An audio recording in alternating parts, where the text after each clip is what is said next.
الحمد لله رب العالمين والصلاة والسلام على نبينا محمد وعلى آله وصحبه الطيبين أما بعد. On arrive, walhamdulillahi rabbil alamin, à notre dernier cours, bi'idhnillah, concernant ce livre, Al-Minhaj As-Salafi de Cheikh Mohamed Bazmoul.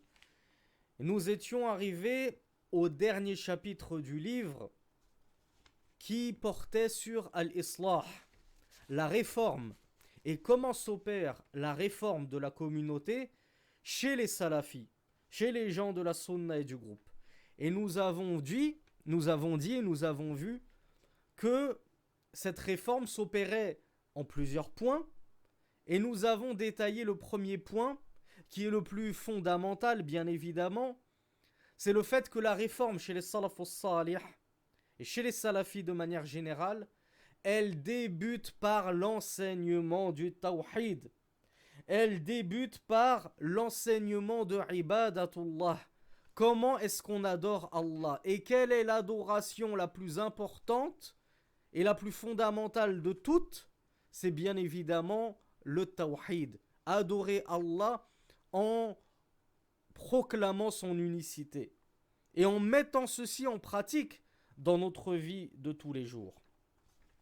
Le deuxième point qu'aborde Mohamed Bazmoul, Ad-Dabit Thani, donc la deuxième composante de cette réforme, il nous dit Al-Islahu yabda'u bil fardi la min al-mujtama' wa la min al-hakim wa la min ghayrih. إنما كل إنسان يبدأ بنفسه فيصلحها وأدناه فأدناه. Donc Mohamed Bazmoul Hafidhahullah nous dit quelque chose de très important. Il nous dit que la réforme commence à l'échelle individuelle. C'est-à-dire que la réforme commence d'abord par toi-même. Il nous dit la réforme ne commence pas par la société. On n'essaye pas de lancer une réforme de la société d'un seul coup. Non, il nous dit la réforme, elle commence d'abord par les individus qui commencent cette société. Chacun se réforme lui-même. Et une fois que chacun se sera réformé soi-même, eh bien toute la société sera réformée. Mais vouloir réformer toute une société, tout un pays, toute une nation, toute une ethnie, toute une communauté d'un coup, c'est impossible. Donc Mohamed Bazmoul nous dit la réforme commence par l'individu, pas par la société, pas par le hakim, le gouverneur. Hein, ça c'est la da'wa des Ikhwan al-Muslimin, et la da'wa des Khawarij. Ils veulent réformer la Ummah de Mohammed, et pour cela ils disent la première chose à faire c'est de destituer ces gouverneurs pervers et en mettre un nouveau meilleur. Et ainsi aboutira la réforme de la Ummah. C'est faux. T'auras beau avoir le meilleur gouverneur à ta tête, si toute la société est corrompue, ce n'est pas lui seul qui va pouvoir tout changer. Donc d'abord, et le plus important, c'est que chacun se réforme lui-même. Donc Mohamed Bazmoul nous dit, la réforme ne commence pas par la réforme de la société, ni par la réforme du gouverneur, ni par autre que cela. Mais chaque personne commence par lui-même. Et il corrige, il réforme son âme. Puis le plus proche, puis le plus proche. C'est-à-dire qu'une fois que tu t'es réformé, ensuite tu vas réformer la personne qui est la plus proche de toi. Ça peut être ta femme, ça peut être ton frère, ça peut être ta soeur, ça peut être ton père, ça peut être ta mère, ça peut être ton grand-père, ça peut être ta grand-mère, ça peut être ton oncle, ça peut être ta tante, ça peut être ton neveu, ça peut être ta nièce, ça peut être tes enfants, ça peut être ton voisin. D'abord tu commences par toi. Et avant de commencer à chercher à vouloir avoir un bon gouverneur, commence déjà à avoir une bonne femme. Commence déjà par t'occuper de ta femme. Et corrige-la. Corriger, ce que je veux dire par là, c'est réforme-la. Non pas corrige-la dans le sens de bas-la. Non. Pareil, tu te plains de ton gouverneur, mais tes enfants vendent de la drogue au pied de l'immeuble. Ta fille, elle a 18 ans, elle ne porte toujours pas le hijab. Et tous les problèmes de la Ummah et de la société, à t'écouter et à t'entendre, c'est uniquement de la faute du gouverneur. Mais Akhi, tu n'arrives même pas à réformer tes propres enfants. Tu n'arrives même pas à réformer ta femme, pour ne pas dire te réformer toi-même. Et tu voudrais que le gouverneur parvienne à réformer toute la Ummah, toute la communauté. C'est un non-sens absolu. Voilà pourquoi l'imam al-Albani, rahimahullah, n'avait de cesse d'appeler à ce leitmotiv qui est at-tarbiya wa at-tasfiya. On éduque les gens. On purifie cette umma du shirk, des bid'ah. Et une fois que tous les individus composant cette umma se seront réformés, auront compris ce que c'est que le véritable tawhid, se seront débarrassés de toutes ces innovations qui se sont adjointes à l'islam et à la sunna, eh bien là vous verrez qu'on aura une société saine. Et notre gouverneur finira par lui-même être saint, car le gouverneur est-il issu d'autre que de nos propres entrailles? Les gouverneurs sont-ils autre chose que les enfants de nos ancêtres? Le futur gouverneur, le futur roi de tel pays, le futur président de tel pays, ce n'est rien d'autre qu'un fils. Il n'est pas né du néant, il est bien né et sorti d'une ventre d'une maman. Si cette maman avait fait son travail correctement, si ce papa avait fait son travail correctement d'éducation et de purification, at-tarbiya wa at-tasfiya, leur fils aurait été bi'idhnillah salih, globalement et en généralité. Bien sûr, généralité ne veut pas dire que c'est garanti de façon absolue. Car quel meilleur murabbi, quel meilleur éducateur qu'un messager d'Allah. Et pourtant, Nuh, qui était un messager d'Allah, et qui a forcément éduqué ses enfants de la meilleure manière dans la foi, eh bien son fils est mort dans la mécréance. Donc il ne faut pas penser que forcément, parce que tu as donné une bonne éducation à ton enfant, forcément, à 100%, de manière certaine, indubitable et péremptoire, ton enfant sera un pieux. Non, pas forcément. Il y a de grandes chances, oui. Il y a de grandes probabilités. Bi'idhnillah, oui, ça deviendra un pieux si tu lui as donné une éducation pieuse. Mais ce n'est pas infaillible. Parfois, l'enfant peut dévier par le qadar d'Allah subhanahu wa ta'ala, par la destinée d'Allah azza wa jal. Donc, Cheikh Mohamed Bazmoul nous dit, Allah subhanahu wa ta'ala yaqul, Inna Allah la yughayyiru ma biqawmin hatta yughayyiru ma bi anfusihim. Wa idha arada Allah biqawmin su'an fala maradda lahu. وَمَا لَهُم مِّن دُونِهِ مِنْ وَالٍ.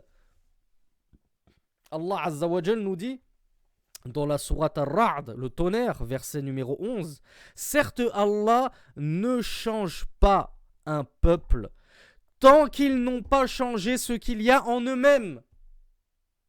C'est-à-dire, si tu veux du changement, si tu veux qu'Allah apporte la paix, le bonheur, la quiétude dans ta société, dans ton pays, si tu veux avoir un bon gouverneur, des bons ministres, si tu veux avoir des bons commerçants qui ne te volent pas, des bons voisins qui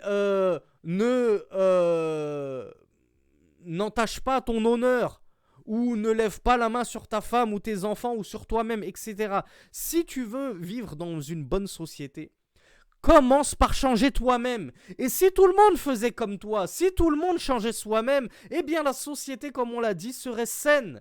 Et il n'y aurait plus aucun problème, puisque chaque individu composant cette société serait sain. Donc, sain plus sain plus sain plus sain, forcément, tout ceci fait émerger une communauté de saints, une communauté de pieux, une communauté de vertueux. Voilà pourquoi Allah nous dit, certes Allah ne change pas un peuple, c'est-à-dire ce qu'il y a dans ce peuple comme mal, jusqu'à ce qu'il change ce qu'il y a en eux-mêmes. C'est-à-dire c'est à vous d'abord de changer vous-même vos mauvaises manies, vos mauvais travers, vos défauts, de changer vos mauvaises conceptions de l'islam qui touchent parfois au shirk, au polythéisme, au kufr, à la mécréance, de changer ce sur quoi vous reposez de bid'ah, d'innovation. Et Allah nous dit, et une fois cela fait, Allah changera la situation de cette communauté. C'est une promesse d'Allah subhanahu wa ta'ala. Voilà pourquoi il nous dit à la fin, et lorsque Allah veut pour un peuple du mal, nul ne peut le repousser. وَمَا لَهُم مِّن دُونِهِ مِنْ وَالٍ. Et ils ne trouveront aucun allié pour eux en dehors de lui. C'est-à-dire en dehors d'Allah, personne ne pourra vous secourir. Donc Cheikh Mohamed Bazmoul nous dit فَالْبَدْءُ بِالنَّفْسِ ثُمَّ الْأَقْرَبِ فَالْأَقْرَبِ. Il convient de commencer par soi-même, puis le plus proche, puis le plus proche. قَالَ تَعَالَى وَأَنذِرْ عَشِيرَتَكَ الْأَقْرَبِينَ. Allah nous dit dans la sourate Les Poètes, verset 214, et avertis ta plus proche famille. Donc Allah Azza wa Jal avait averti le messager d'Allah sallallahu alayhi wa sallam. Il lui a envoyé l'ange Jibril. Donc le messager d'Allah a eu connaissance d'Allah subhanahu wa ta'ala, de la religion de l'islam, de la foi. Puis, une fois que le messager d'Allah a été réformé, a reçu la prophétie, qu'est-ce que Allah Azza wa Jal lui a dit et lui a ordonné? Avertis. Est-ce qu'il lui a dit avertis tout ton peuple? Avertis toute la Mecque, avertis même toute la péninsule arabique, avertis l'univers tout entier, va avertir les djinns. Non, la première chose, les premiers qu'Allah Azza wa Jal lui a demandé d'avertir, ce sont sa plus proche famille. Avertis d'abord ta femme, avertis tes enfants d'abord, avertis tes oncles. C'est eux en priorité à qui tu dois adresser le message de l'islam, à qui tu dois adresser le bon conseil. Et ainsi s'opère la réforme.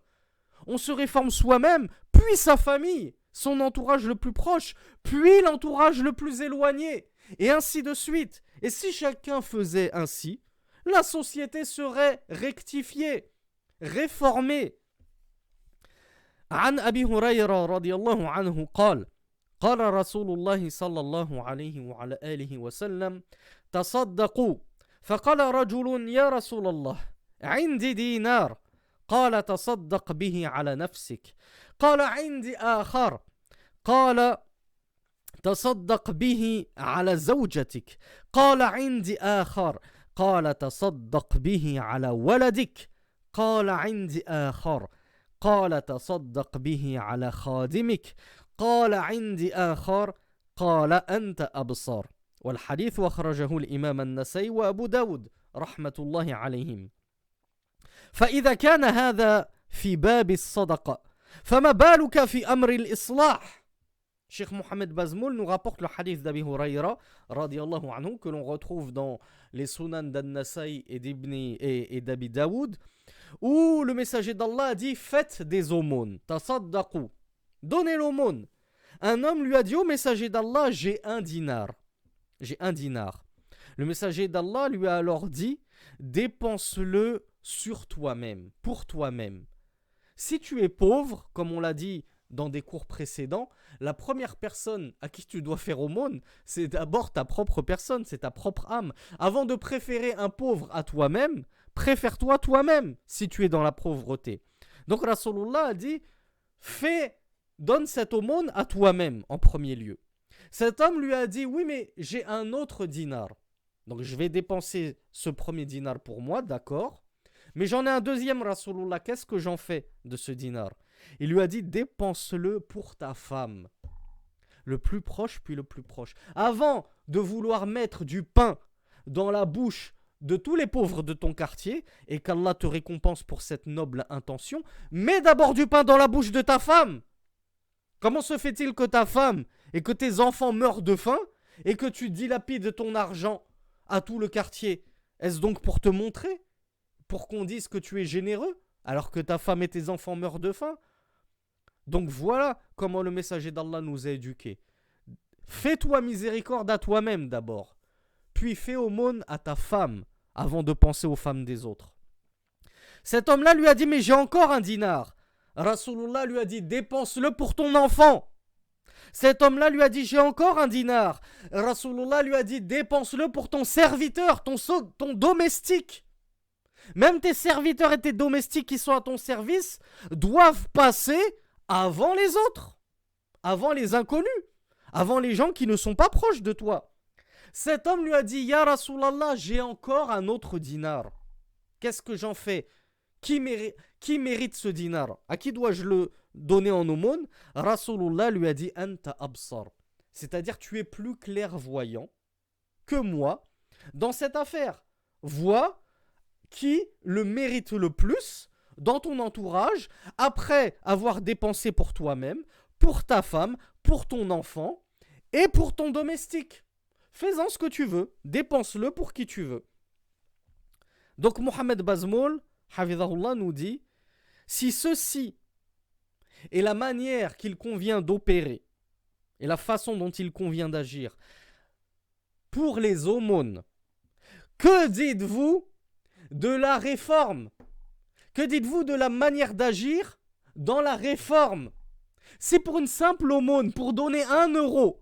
Rasulullah te dit, commence par toi d'abord, puis commence par ta femme, puis commence par ton enfant. Pour une simple aumône d'1 euro, 1 dinar.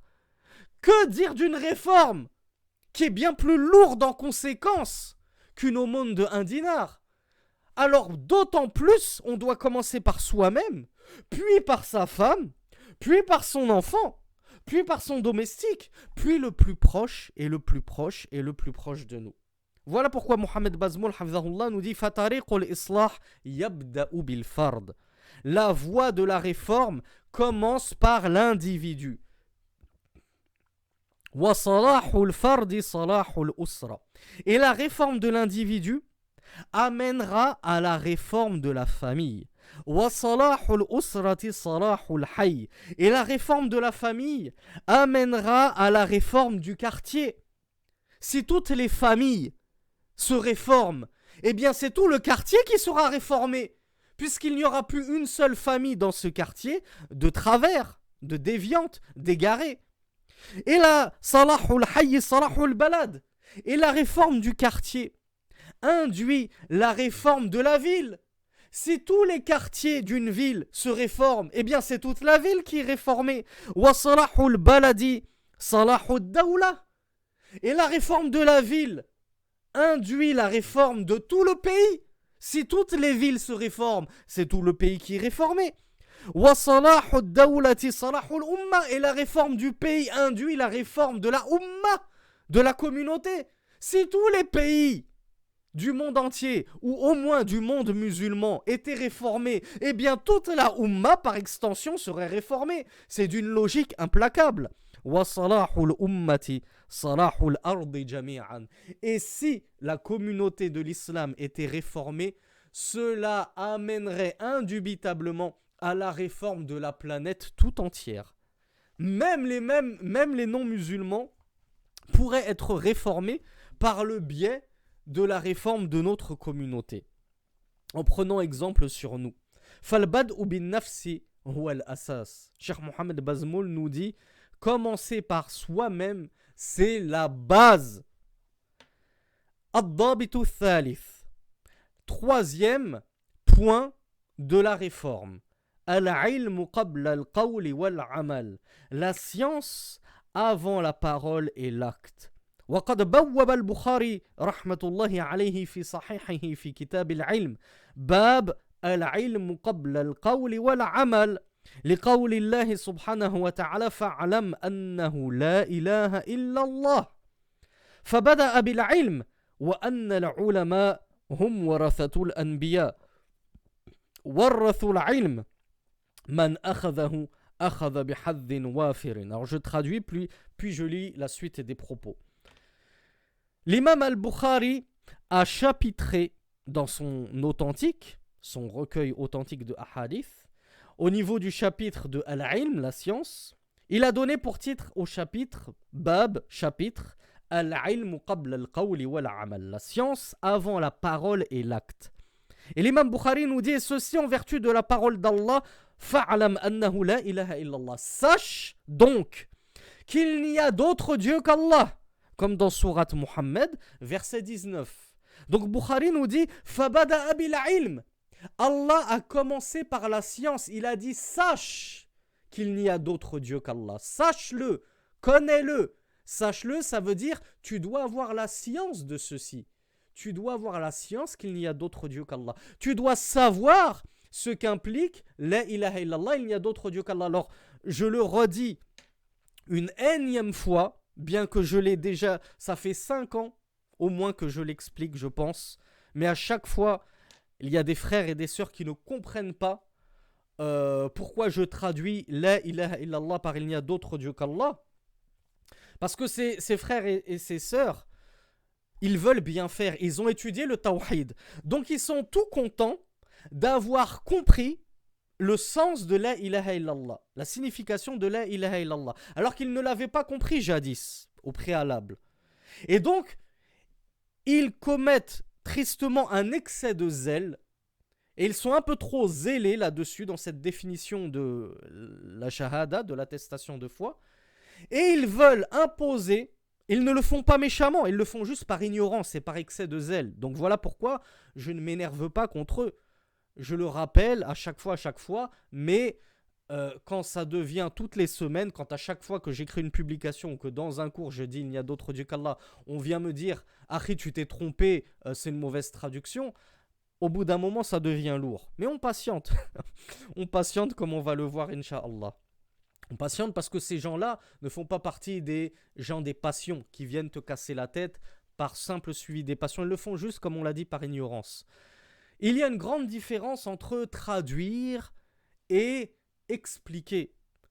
Traduire la ilaha illallah, traduire il n'y a cette parole-là, c'est la traduction exacte, c'est il n'y a d'autre Dieu qu'Allah. Pourquoi? Parce que dans la ilaha illallah, effectivement, il y a un hathf. Comment on appelle le hathf en français? Ça s'appelle une ellipse.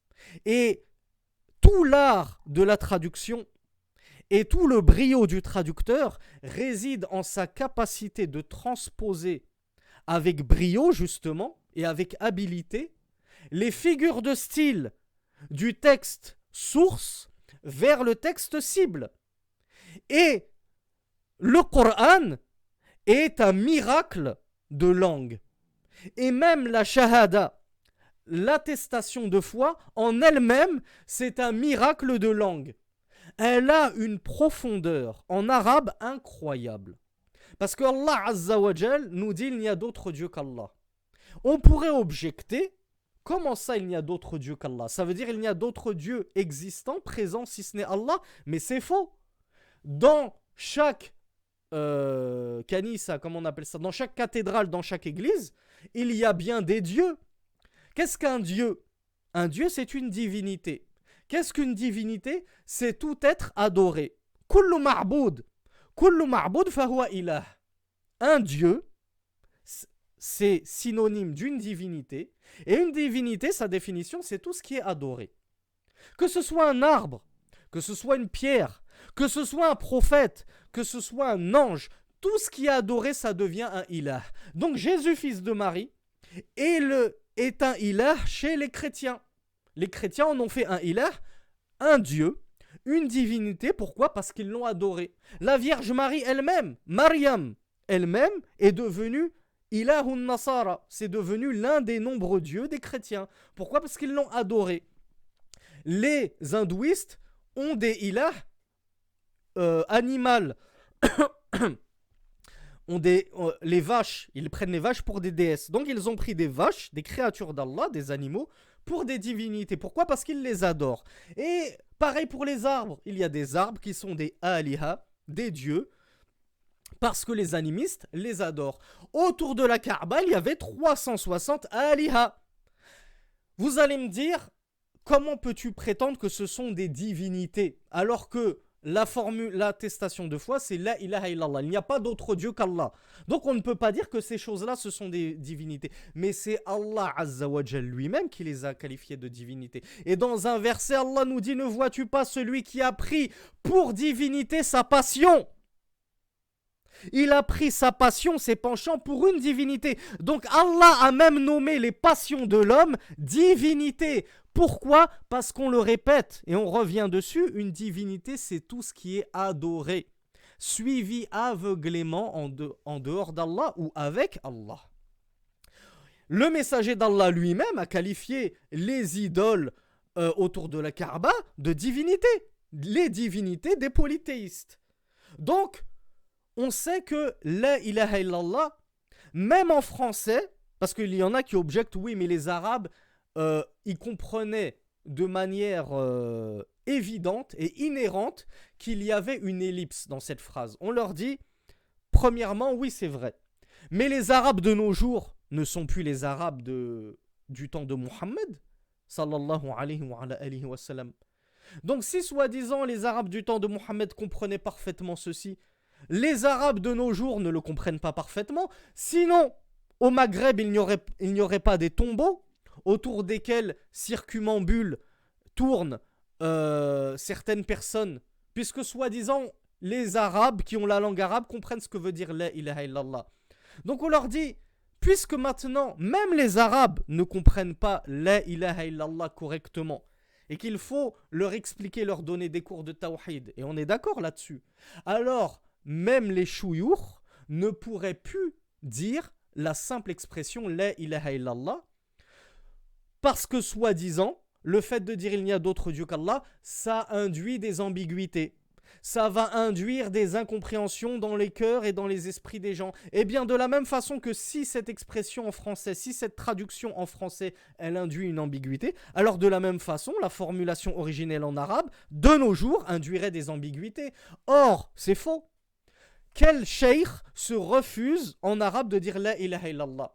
Si vraiment cette simple formule, si le fait de conserver l'ellipse provoquait des ambiguïtés, alors de nos jours, tous les savants arabes qui parlent en arabe ou les savants non arabes mais qui parlent arabe n'emploieraient plus la formule la ilaha illallah. Mais ils diraient tous la ma'bouda yastahiqqu al-ibada illallah, afin d'être sûr que personne ne comprend de travers. Donc on dit et on répond à toutes ces allégations et à toutes ces ambiguïtés qui n'émanent que de l'ignorance de l'art de la traduction, mais on n'en veut pas à ceux qui le traduisent comme ça. On demande juste de respecter ceux qui ont vu un peu plus loin que le bout de leur nez et qui ont compris, peut-être avec un peu plus de sagacité et de brio, que dans cette formulation la ilaha illallah, l'ellipse a toute son importance. Le haff, il a toute son importance. Parce que la ilaha illallah, il n'y a d'autre Dieu qu'Allah. On le sait, on a compris que ce qui est connoté par cette expression, ce qui est voulu par cette expression, ce n'est pas qu'il n'y a pas d'autre Dieu, il n'y a pas d'autre divinité, il n'y a pas d'autre être adoré existant en dehors d'Allah. Non, puisqu'on le reconnaît nous-mêmes Français ignorants que nous sommes, on sait que les hindous ont une dizaine de divinités. On sait que les shintoïstes ont une dizaine de divinités. On sait que les Grecs, dans leur mythologie, ont une centaine de divinités. On sait que les chrétiens ont 3 divinités, etc., etc. Donc on le sait qu'il y a plusieurs divinités qui existent et qui sont prises en dehors d'Allah. Donc on sait que ce n'est pas le sens de cette phrase. Le sens de cette phrase, l'explication, et non pas la traduction, il faut opérer une grande différence entre traduction et explication. L'explication de cette phrase, effectivement, c'est « Il nulle divinité ne mérite l'adoration en dehors d'Allah. Il n'y a d'autres divinités, ou alors il n'y a d'autres divinités véritables si ce n'est Allah. » Mais ça, ce n'est pas une traduction. Ça, c'est une explication. Et quand on traduit, on a dit il faut absolument conserver l'ellipse, il faut conserver les figures de style. Déjà, premièrement, parce que c'est ce qu'implique l'art de la traduction. Et deuxièmement, parce que comme je vous l'ai dit, cette ellipse, elle est super importante. Pourquoi ? Parce qu'on a vu que le sens, c'était il n'y a d'autres divinités méritant l'adoration ou réelles, si ce n'est Allah Azza wa Jal. C'est-à-dire que toutes les autres divinités, oui, elles sont présentes, elles existent. On n'est pas en train de nier leur existence et leur présence sur cette terre. Ce qu'on nie, c'est que elles sont réelles. C'est leur réalité. Ces divinités ne valent rien. Elles ne sont que chimères, qu'inventions humaines, inventions sataniques. La seule véritable divinité qui existe réellement, c'est Allah Azza wa Jal. Ou bien, l'autre version, l'autre explication, c'est toutes ces divinités ne méritent nullement d'être adorées. Qu'est-ce qu'elles ont créé ? Elles n'ont rien créé. Est-ce qu'elles sont capables de créer ne serait-ce qu'une mouche ? Impossible, incapable.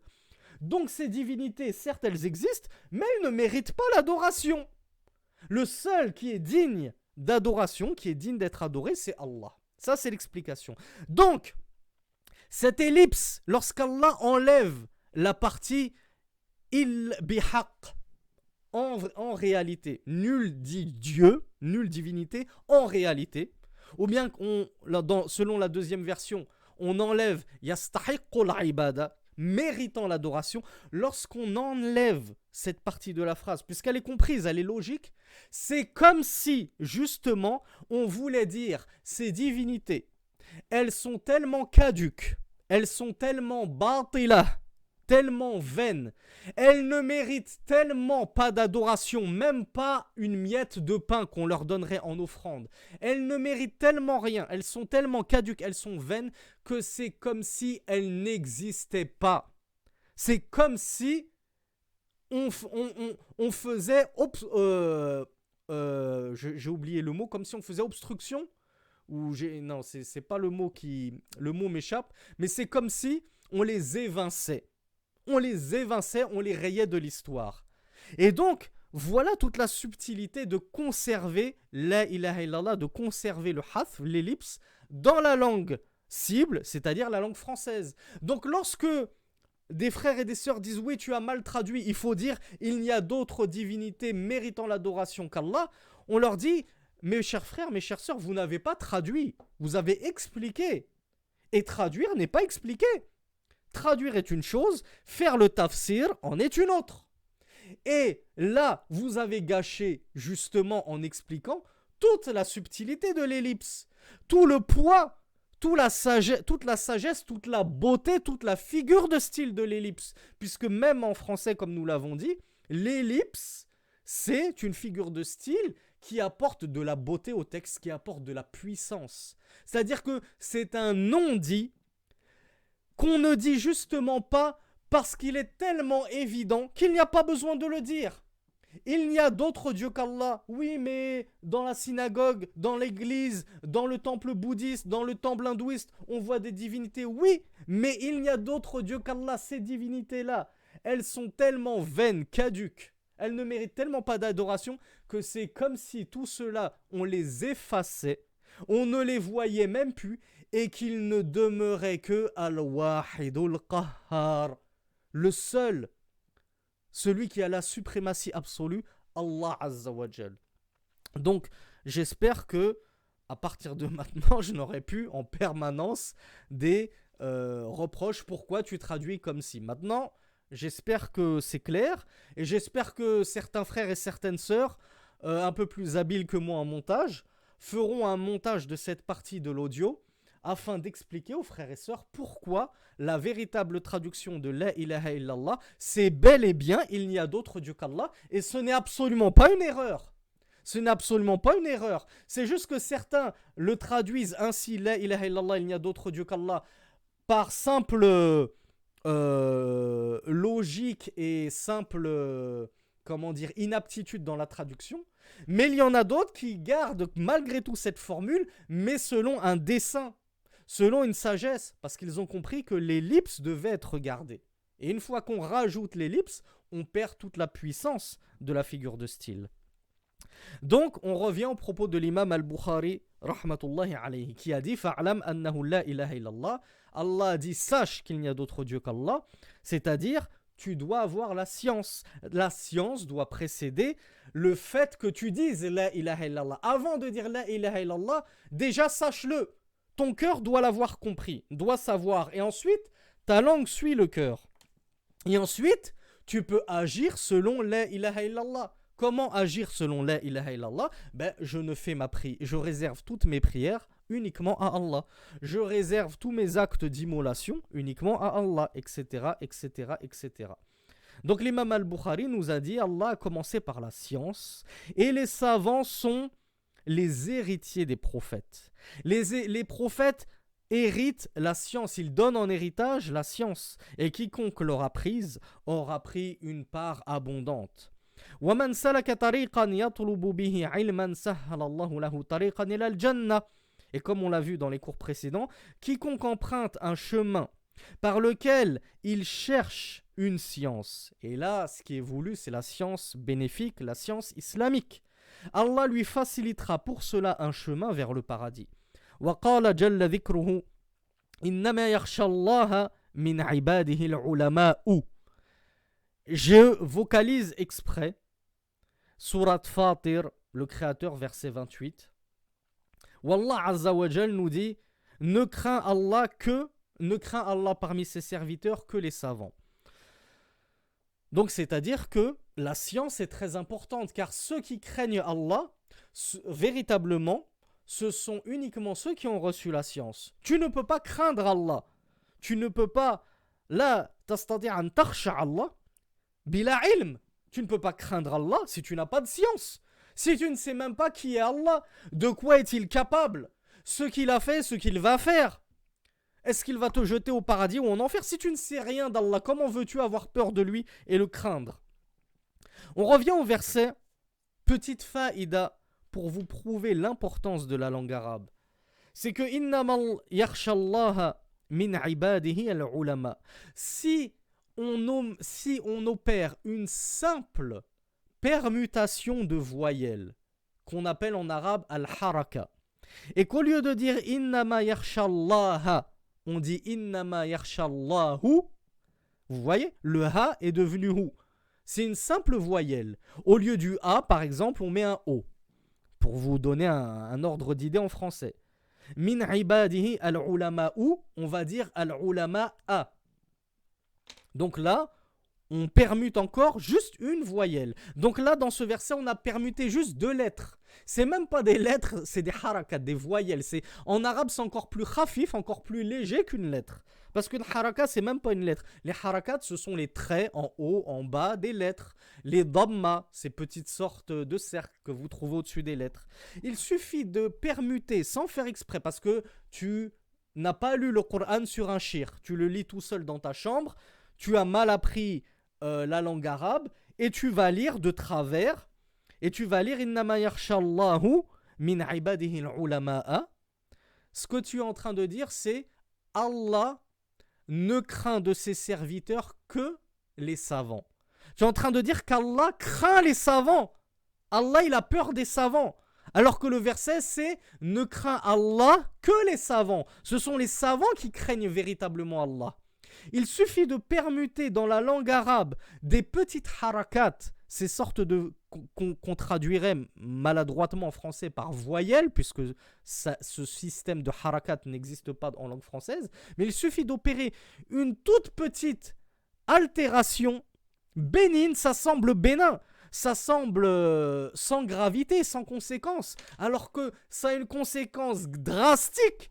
Là, tu es en train de proférer une parole de koufr, de grande mécréance. On ne dit pas que tu es devenu mécréant parce que tu as lu de travers et que tu t'es trompé. Non, mais la parole en elle-même, c'est une parole de mécréance, puisque tu es en train de dire qu'Allah craint, a peur des savants. Voilà, mes chers frères, pourquoi il est essentiel et absolument vital et capital d'apprendre au plus vite la langue arabe. Et arrêtez de vous reposer sur les cours en français des prédicateurs francophones, sur les livres traduits. C'est bien, c'est une roue de secours, ça dépanne le temps que je finisse mes études de langue arabe. Mais c'est pas je passe 5 années à écouter des doros de Sami Philippe je sais pas quoi, je lis tous les livres traduits des éditions Taouba, édition Minhaj Nouboua, édition ceci, édition cela, et je fais jamais l'effort d'apprendre la langue arabe. Non, c'est une grave erreur.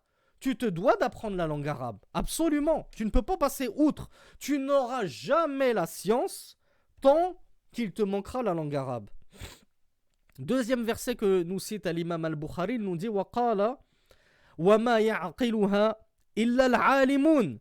C'est-à-dire, et ne les saisissent, ne les comprennent que les savants. Là, il parlait des amthal, wa tilka al-amthal nadribuha lin-nas wa ma ya'qiluha illa al-alimun. Voici les exemples que nous donnons, les images que nous donnons aux hommes, et ne les comprennent que les savants. Donc seuls les savants comprennent les exemples qu'Allah donne dans le Coran, les métaphores, les images, etc., les paraboles. Dans un autre verset, Allah nous dit وَقَالُوا لَوْ كُنَّا نَسْمَعُ أَوْ نَعْقِلُ مَا كُنَّا فِي أَصْحَابِ السَّعِيرِ. Et ils dirent, si nous écoutions, si nous avions écouté, si nous avions raisonné, nous n'aurions pas été parmi les habitants du Sa'ir, c'est-à-dire de la fournaise, de la géhenne, du feu.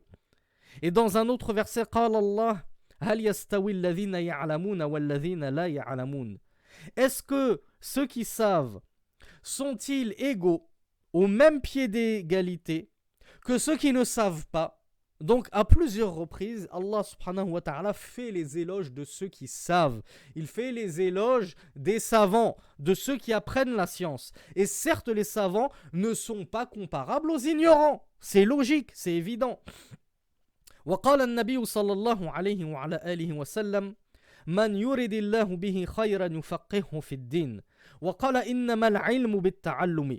Le messager d'Allah, sallallahu alayhi wa alayhi wa sallam, a dit quiconque Allah lui veut du bien, il l'instruit dans la religion. Yufaqihu fi din, c'est-à-dire il lui donne le fiqh dans la religion.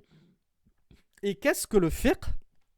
Déjà à la base, vous allez me dire, le fiqh c'est apprendre la salat, la zakat, le pèlerinage, les jugements du mariage, du divorce, tout ça. Comme Al-Akhbari, comme Al-Umda, Sharh Umdatul Fiqh, etc. Non, ce qui est voulu par Al-Fiqh, dans la langue arabe, c'est la compréhension pointue. Donc Allah te donne la compréhension pointue de la religion. Pas juste le fiqh. Le fiqh, c'est les œuvres, la prière, l'aumône, tout ça. Mais il faut aussi avoir du fiqh dans la aqidah. Il faut aussi la comprendre, cette aqidah. Donc ce qui est voulu par là, c'est de bien comprendre toute la religion. Pas la matière qu'on appelle fiqh. Et c'est pas grave si en aqidah, je suis nul. Je ne comprends rien, je suis un ignare. Non. D'ailleurs, on a de cesse de le répéter. La matière la plus importante, bien plus que le fiqh, c'est certes la aqidah. C'est indubitable. Et le messager d'Allah, dans un autre hadith, a dit « La science ne s'obtient que par l'apprentissage. » Donc pour devenir un savant ou à minima devenir un petit étudiant en sciences, tu te dois d'apprendre. Tu dois faire l'effort d'apprendre. Tu ne vas pas te réveiller comme ça un beau matin en étant savant du jour au lendemain. Non. Pour devenir savant ou à minima étudiant en sciences, tu dois fournir des efforts, donc tu dois apprendre. وقال ابن عباس رضي الله عنهما عن الآية كونوا ربانيين قال حلماء فقهاء ويقال الرباني الذي يربي الناس بصغار العلم قبل كباره. انتهى كلام الإمام البخاري رحمة الله عليه. L'imam al-Bukhari termine son propos en nous disant, et Ibn Abbas radiyallahu anhuma a dit au sujet du verset soyez des rabbaniyin, soyez des savants éducateurs. Il a expliqué le mot rabbaniyin, savant éducateur, comme étant al-hulama al-fuqaha, les personnes qui sont tendres dans l'enseignement et qui sont fuqaha dans l'enseignement et dans la vie de tous les jours. Hulama, ce sont des gens tendres. Fuqaha, ce sont des gens qui ont le fiqh al-faqih. Pluriel, fuqaha, ce sont ceux qui connaissent le fiqh. Donc, et on le répète, le fiqh, ici, c'est ce qui est voulu, c'est pas juste la matière fiqh, non, c'est la compréhension de toute la religion. Et l'imam Bukhari nous dit, et on dit au sujet de Ar-Rabbani, il a été dit, pour expliquer le terme Rabbani, c'est celui qui va éduquer les gens. Yurabbin nas, Rabba yurabbi, ça veut dire éduquer. Yurabbin nas bisighar al-ilm qabla kibarihi. Il va éduquer les gens par les petites choses dans la science avant de commencer par les grandes choses. D'abord, avant de prendre un livre de fiqh Muqaran, de prendre fiqh al-sunnah de Sayyid Sabiq, et je vais vous faire un cours dans Al-Buyur, le chapitre des ventes. D'abord, je vais vous apprendre ce que c'est que le tawhid. Et d'abord, je vais vous apprendre ce que c'est que la aqidah. Et avant de vous parler dans la aqidah de la croyance en la vision d'Allah dans l'au-delà, de la croyance en le châtiment de la tombe, de la croyance au paradis, à l'enfer, de la croyance qu'il faut honorer les compagnons, avant ces chapitres dans la aqidah, on va d'abord parler du tawhid. Tawhid al-rububiyya wal-uluhiyya wa asma'i sifat. Les premières choses capitales et fondamentales, c'est ça, savant éducateur. c'est un savant qui va t'éduquer en douceur petit à petit. Il va t'apprendre par étapes, par degrés, les choses les plus élémentaires, les plus fondamentales, avant de rentrer dans les détails et les sujets plus vastes. Au passage, c'est pour ça que les juifs appellent leur rabbin Rabbi. Rabbi, pourquoi? Parce que c'est celui qui les éduque. C'est l'imam, entre guillemets, leur imam qui les éduque, leur rabbin qui les éduque. Ça vient de là le terme Rabbi, Ar-Rabbani. Pas Rabbi, hein. Rabbi ça veut dire Seigneur, Rabbani plutôt. Mohamed Bazmoul, hafidhahullah, nous dit Wad-din mabnahu ala aslayn. La religion, elle repose sur deux fondements. Allah na'buda illa Allah wa Allah na'buda Allah illa bima shara'a. Ces deux fondements, ce sont les deux composantes de la double attestation de foi. Cheikh Bazmoul, hafidhahullah, nous dit la religion repose sur deux fondements. De n'adorer qu'Allah, Azza wa Jal, premier fondement. Deuxième fondement, de ne l'adorer que selon ce qu'il a légiféré. Est-ce que ça ne vous rappelle rien? Pour les plus intelligents d'entre vous, tout de suite, ça fait... Il y a un déclic dans votre esprit. Ça fait tic. On se dit, ah oui, Allah na'buda illallah, qu'on adore qu'Allah, ben c'est la première partie de la shahada. Ashhadu an la ilaha illallah. J'atteste qu'il n'y a d'autre Dieu qu'Allah. Le frère vient de nous expliquer ce que ça veut dire, j'atteste qu'il n'y a d'autre Dieu qu'Allah, j'atteste qu'il n'y a d'autre Dieu qu'Allah, c'est la traduction. Mais qu'est-ce qu'elle veut dire? Quel est son tafsir, son explication, son sens? Ça veut dire il n'y a d'autre divinité méritant l'adoration. Et une divinité, c'est quoi? C'est tout être adoré, pris en adoration.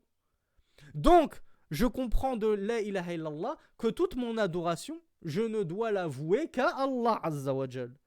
Ensuite, Cheikh Bazmoul nous dit le deuxième fondement de la religion, c'est que on adore Allah, ça on l'a compris, on ne l'adore que lui, mais comment on l'adore? Uniquement selon ce qu'il nous a prescrit. Pas selon ce que nos gourous ont vu dans leurs rêves, comme on l'a vu dans les cours précédents, ou selon ce que les shayatines nous inspirent, ou selon ce que nos âmes et nos passions nous recommandent et nous inspirent, et qu'on trouve bon et judicieux. Ça ne se passe pas comme ça. Et ça, à quoi ça vous fait penser?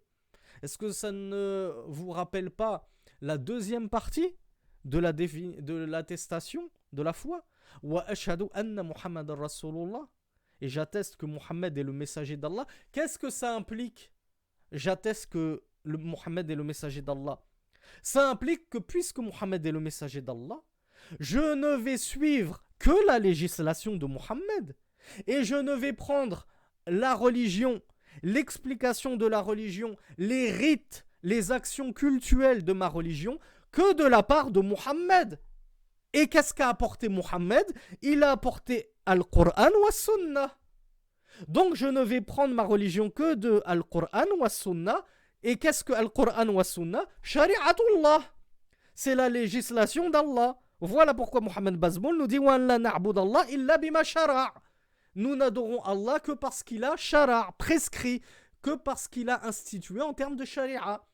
Je vais pas prendre la sharia de mon gourou soufi. Ainsi faut-il comprendre les propos de Mohamed Bazmoul. Ensuite, il nous dit wa ma'na hadha ad-dabit. La signification de cette dernière caractéristique qui est al-ilmu qabla al-qawli wal-amal, la science avant la parole et l'acte.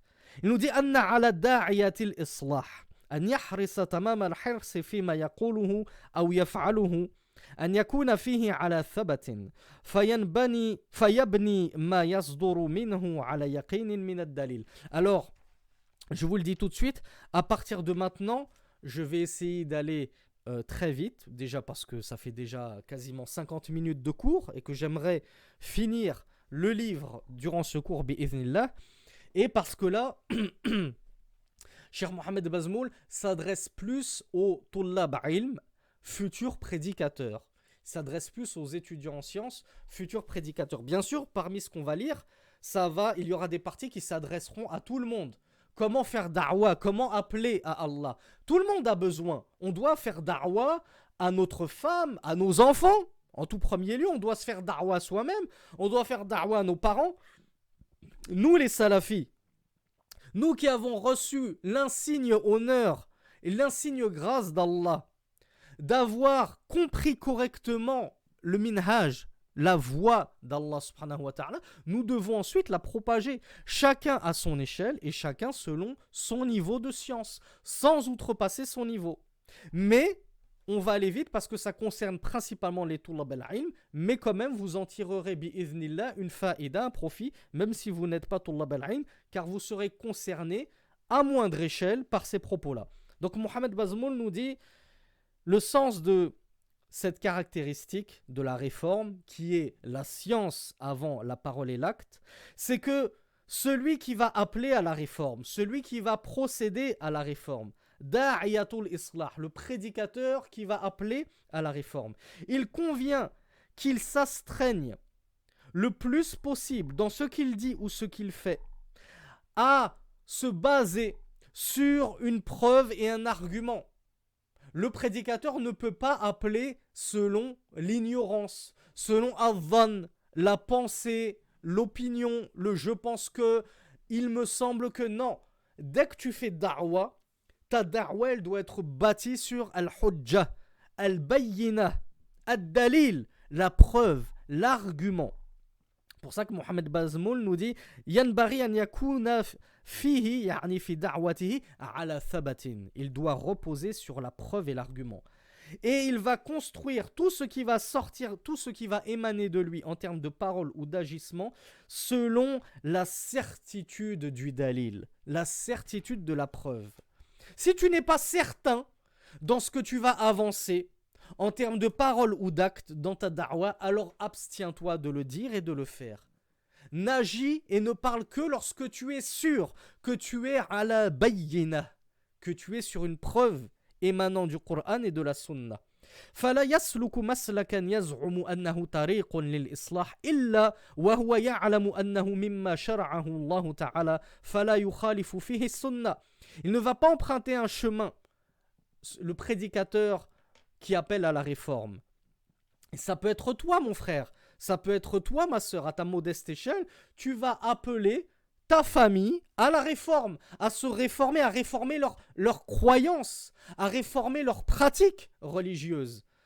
Eh bien, elle nous dit, tu ne dois pas emprunter un chemin prétendant que c'est un chemin de la réforme, si ce n'est après avoir su qu'Allah subhanahu wa ta'ala l'a légiféré ce chemin-là. Et que ce chemin-là que tu es en train d'emprunter ne contredit pas la sunna.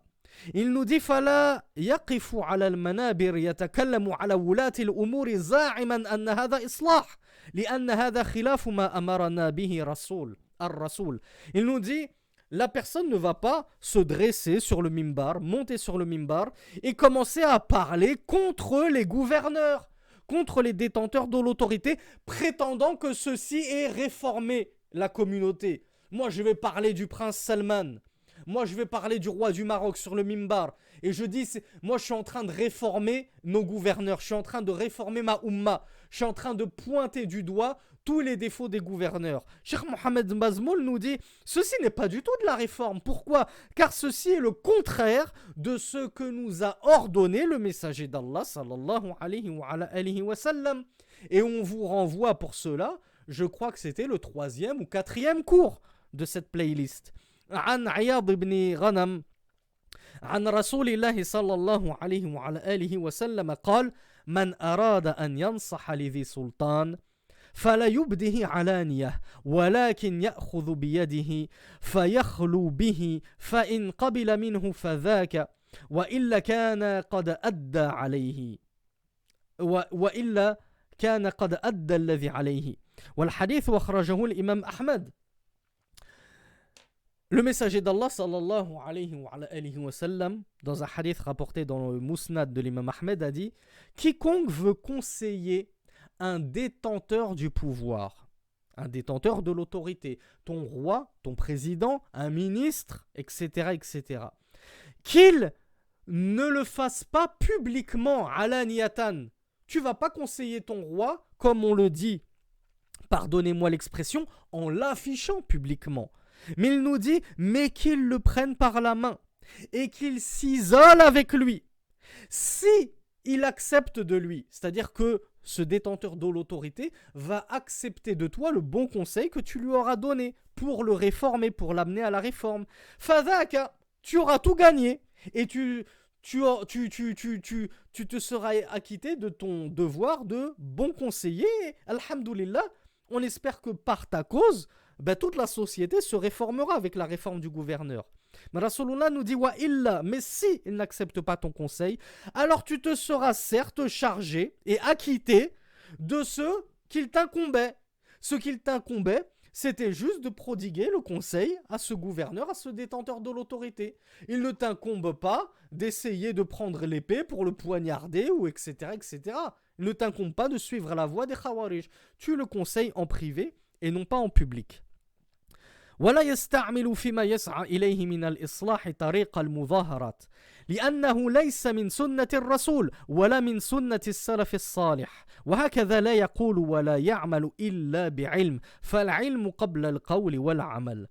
Et donc, Cheikh Bazmoul conclut en nous disant et qu'il n'emprunte pas dans ce à quoi il appelle de réforme la voie des manifestations. Le fameux chapitre des manifestations. Combien de questions on reçoit à chaque fois? Est-ce que c'est autorisé de participer aux manifestations contre l'islamophobie, pour boycotter Israël, pour soutenir la Palestine, pour soutenir les Rohingyas, etc., etc., etc. Cheikh Bazmoul nous dit Laysa min sunnati rasoul wala min sunnati salaf salih. Les manifestations ne font partie ni de la sunna du messager d'Allah, ni de la sunna des pieux prédécesseurs. Ceci était inconnu à leur époque. Ni le messager d'Allah n'a manifesté, ni les pieux prédécesseurs, il n'a été rapporté d'eux qu'ils manifestaient. Donc on sait que ceci n'est pas une voie à emprunter pour aboutir à une maslaha, à un bénéfice, à un avantage qui retournerait à la communauté de l'islam. Ce n'est pas ainsi que s'opérait la réforme chez les salafus salih, les pieux prédécesseurs. Je fais une toute petite pause parce qu'on a terminé la troisième caractéristique qui est al-ilm qabla al-qawli wal-amal. Il convient d'acquérir la science avant d'œuvrer pour vous faire un petit cadeau. Ce n'est pas grand-chose, mais j'espère que ça pourra bénéficier à certains d'entre vous. J'ai fait exprès d'attendre le dernier cours et j'ai fait exprès de ne pas filmer ce cours pour ne retenir l'attention que des plus fidèles parmi vous, que des plus mujtahidoun, ceux qui font le plus d'efforts parmi vous pour écouter de longs douros, même s'ils ne sont pas filmés en 4K. Je fais quand même l'effort d'aller jusqu'au bout de la playlist pour terminer un livre de science sur le minhaj. Parce que combien disent je suis salafi, alors qu'ils n'ont jamais écouté un seul cours sur le minhaj, ils ne savent même pas ce que c'est que le minhaj. Donc pour vous, qui à 1 heure de ce cours êtes encore là en train d'écouter patiemment, avec abnégation, vous n'avez pas abandonné au 3e, 4e cours, vous avez décroché, vous n'avez pas abandonné parce que vous avez vu que ce cours-là n'était pas filmé. Je vous fais un tout petit cadeau. Et ce n'est pas, je ne joue pas les influenceurs, ce n'est pas, comment on appelle ça, genre de la publicité, ou j'ai oublié le terme exact. Ce n'est pas un placement publicitaire ou je ne sais quoi. J'ai négocié pour vous, et ce code-là n'est réservé qu'à ceux qui entendent ce message-là. Je ne veux pas que vous le propagiez à tout le monde. Parce que, je l'ai dit, c'est un cadeau pour vous récompenser de votre fidélité, de votre abnégation. Donc, aucun intérêt à ce que vous donniez ce code promotionnel à tout le monde, alors que les gens n'ont pas écouté tous les cours et ne sont pas restés fidèlement. Donc, c'est juste pour vous récompenser, vous, et Allah est témoin de cet engagement entre nous. Je refuse que ce code soit partagé. Il est pour toi qui m'écoute, Harry. Il est pour toi qui m'écoute, Urti, à cet instant même. Et à personne d'autre. Je vous ai négocié 25% de réduction sur le livre Le précepte de Marrakech d'Ibn Taymiyyah, que j'ai traduit aux éditions Minhaj an-Nubuwa. Ce code-là, c'est Chaouch. C-H-A-O-U-C-H-E. Vous l'introduisez au moment de payer dans la librairie en ligne Maktabatul Qalam, Qalam, Maktabatul Qalam, au moment de payer pour le précepte de Marrakech de Cheikh al-Islam Ibn Taymiyyah, vous obtiendrez une ristourne, une réduction de 25%, afin de vous motiver à apprendre la science, à apprendre la aqidah, car c'est un livre de croyance, et plus particulièrement, c'est un livre qui traite de la croyance qui était présente au Maghreb, au Maroc, en Algérie, en Tunisie, avant que le shir de Maziri ou un autre, comme ça a été rapporté, soit venu importer l'ash'arisme, la doctrine ash'arite, dans le Maghreb. Donc, deux Maghrébins sont allés voir Cheikh al-Islam Ibn Taymiyyah et lui ont dit « Explique-nous ce que ça veut dire Allah il s'est élevé au-dessus de son trône. Comment est-ce qu'il faut le comprendre? Est-ce qu'il faut l'interpréter comme les Ash'arira ou non ?» Et donc Cheikh al-Islam, dans une démonstration magistrale, nous apporte toutes les preuves des salafus salih, et notamment les preuves de l'imam Malik lui-même, les paroles de l'imam Malik lui-même, comme quoi l'imam Malik ainsi que tous les pieux prédécesseurs étaient sur la doctrine de ce qu'on appelle al-ithbat, et non pas at-ta'wil. Ils étaient sur la doctrine de l'affirmation des noms et attributs d'Allah, et non pas de leur rejet du sens premier et de l'interprétation de ces noms et attributs d'Allah. Donc c'est un livre magnifique que j'ai modestement traduit avec les annotations de notre cheikh Darash al-Ajmi, qui m'a autorisé donc à traduire le livre et ses annotations, et qui nous a autorisé à donc imprimer le livre. Et il est très bénéfique. Il comporte certes 170 pages en couleur, sachant que le livre, une page sur deux, c'est l'œuvre originelle en arabe. Donc en réalité, le livre ne fait que on va dire une 80aine de pages. Donc il est facile, très rapide à lire, et je vous enjoins à vous le procurer car il est très bénéfique. Il est très bénéfique au niveau du chapitre de la croyance en les noms et attributs d'Allah, croyance des pieux prédécesseurs. Là, plus personne, après la lecture de ce livre, ne pourra avoir la moindre ambiguïté en se disant peut-être que c'est les Ash'arira qui ont raison. Moi, je compte peut-être que... non, et vous offrez le même aux Ash'arira, si vous le pouvez. Donc voilà, je rappelle le code promo de 25%, c'est un cadeau. Je ne prends, je précise quand même au cas où certains auraient de la suspicion à mon encontre et du mauvais soupçon, je ne prends pas un seul centime pour chaque livre vendu. Je ne bénéficie de rien, ni d'un pourcentage, ni d'un petit billet. Non, c'est un pur cadeau. J'ai négocié ça avec Maktabatul Qalam. Vous avez 25%. Que la librairie vende 1000 livres, 1 million ou 0, moi ça ne change rien. Je ne touche pas un seul centime sur les ventes des livres. Mais par contre, je touche des hasanat, parce que c'est moi qui ai traduit le livre. Donc, il est dans mon intérêt que le livre se vende bien. Je ne dirais pas le contraire. Ad-dabitu ar-rabi'. Quatrième point concernant la réforme. An yakuna ilmuhu ala manhaji as-salaf as-salih. Il faut que la science de ce prédicateur, de cette personne qui appelle à la réforme, soit sur la voie des pieux prédécesseurs. Hein, c'est pas la science du kalam, comme on l'a vu dans les cours précédents. C'est pas la science de la bid'a. Moi, j'ai une grosse science. On te dit, c'est quoi ta science? Toi, tu connais toutes les bid'a soufis du monde. C'est pas ça la science. Non, la science qui est voulue, c'est la science du minhaj des pieux prédécesseurs. Tu dois savoir comment les pieux prédécesseurs opéraient leurs réformes, faisaient da'wa. عن معاوية بن أبي سفيان رضي الله عنه أنه قام فينا فقال ألا إن رسول الله صلى الله عليه وعلى آله وسلم قام فينا فقال ألا إن من قبلكم من أهل الكتاب افترقوا على 72 ملة وإن هذه الملة ستفترق على 73 72 في النار وواحدة في الجنة وهي الجماعة. Ibn Mohamed Bazmoul nous dit فلا سلامة في نهج إلا ما كان عليه الجماعة.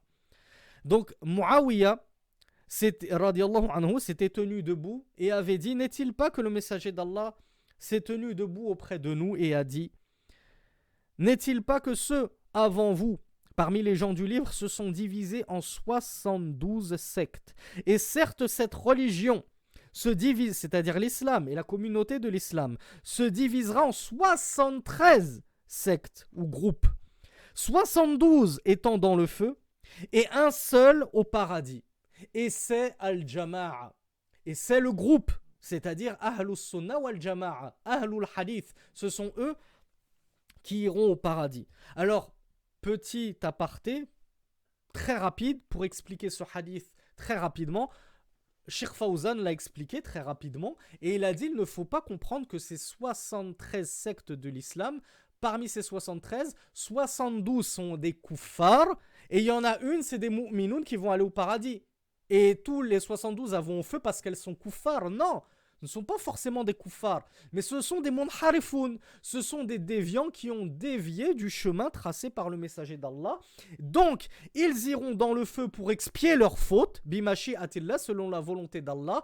Puis, s'ils ont dit la ilaha illallah, qui sont morts avec la croyance la ilaha illallah, avec l'attestation la ilaha illallah, Allah bi'idhnillah les fera sortir de l'enfer pour les amener au paradis.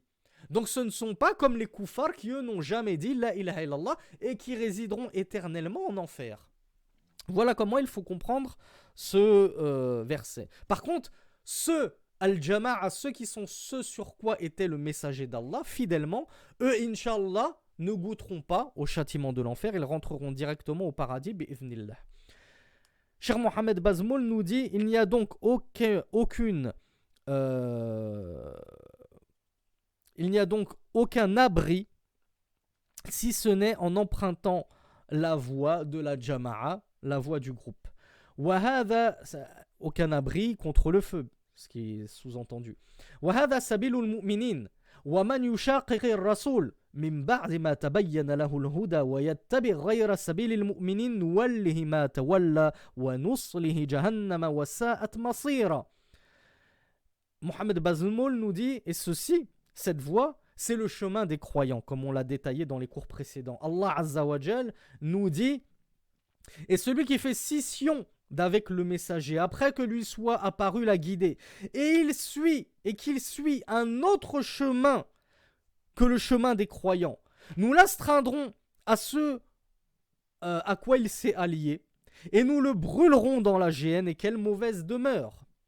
Faman arada al-ilma فليلزم سبيل المؤمنين حتى لا يسلك مسالك أصحاب الفرقة والاختلاف من الفرق المخالفة لما كان عليه الرسول وأصحابه رضوان الله عليهم.